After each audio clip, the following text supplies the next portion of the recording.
So Rama Reddy గారు ఇప్పుడు వరకు మీరు చెప్పింది చాలా బాగుంది. సో యూనివర్సిటీ కూడా చాలా బాగుందని అర్థమవుతుంది. సో మెయిన్ గా ఉమెన్స్ గురించి చాలా ఆలోచిస్తారు. సో సెక్యూరిటీ ఎలా ఉంటుంది? యూనివర్సిటీ నచ్చింది పేరెంట్ కి, కాకపోతే గర్ల్ కదా అంత దూరం పంపాలి అనుకున్న పేరెంట్స్ కి ఏంటంటే క్యాంపస్ 250 ఎకరాలు కూడా చుట్టూ వచ్చేసి ప్రహరీ ఉంటుంది, మనకి సెక్యూరిటీ ఉంటారు. ఎస్పెషల్లీ గర్ల్స్ హాస్టల్కి వచ్చేసి లేడీ వార్డెన్స్ ఉంటారు. గర్ల్స్ హాస్టల్ నుంచి బయటకు వెళ్ళాలనుకుంటే పేరెంట్స్ తోటి వీడియో కాల్ మాట్లాడడం కానీ పేరెంట్ పర్మిషన్ తీసుకున్న తర్వాతనే మనం బయటకు పంపించడం జరుగుతుంది.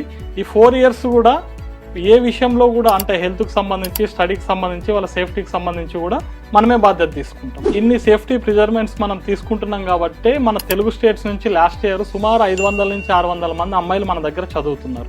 ఓ వావ్. సో దాదాపు 500+ స్టూడెంట్స్ అంటే, అది కూడా ఉమెన్స్ అంటే చాలా గ్రేట్ విషయం.